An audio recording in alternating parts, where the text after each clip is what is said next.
विधायक ठोको सलामी कुछो न करी पुलिस थाना मांगे। नेता विधायक ठोको सलामी कुछो न करी पुलिस थाना मांगे। मांझी जी के बना ले छौड़ी अपन साजन मांगे। मांझी जी के बना ले छौड़ी अपन साजन मांगे। सब जतियन से हक बरांडा जाना है पूरा जमाना मांगे। सब जतियन से हक बरांडा जाना है पूरा जमाना मांगे। मगे मांझी जी के बना ले छौड़ी अपन साजन मांगे। मगे मांझी जी के बना ले छौड़ी अपन साजन मांगे।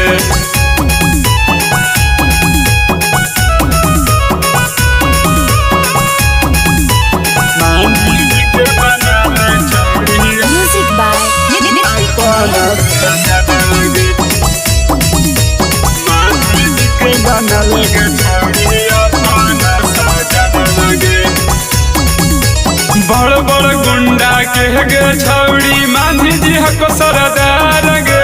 देखियो ओफर फ्री में बनल हमरा भतार गे। हमरा भतार गे। बड़ बड़ गुंडा के गे छौड़ी मांझी जी हको सरदार गे।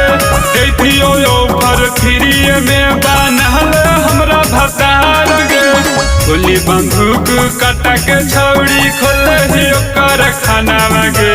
गोली बंदूक कटा के छौड़ी खोले ही ओकर खाना मांगे।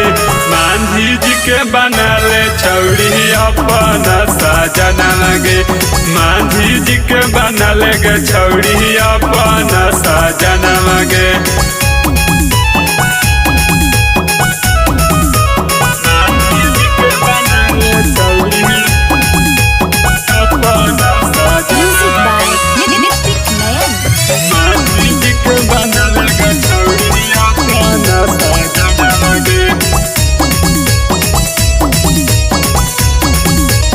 अजित बिहारी चलो हो रोड पे हो जा हो छोड़ी महारगे। छोड़ी बुलेटा वाले के घुमहियो हम तो करी का थारगे। हम तो करी का थारगे। अजित बिहारी चलो हो रोड पे हो जा हो छोड़ी महारगे। छोड़ी बुलेटा वाले के घुमहियो हम तो करी का थारगे। मांझी जी के ना हल्के में ली हाँ पूरा कर देबो सपना मांगे।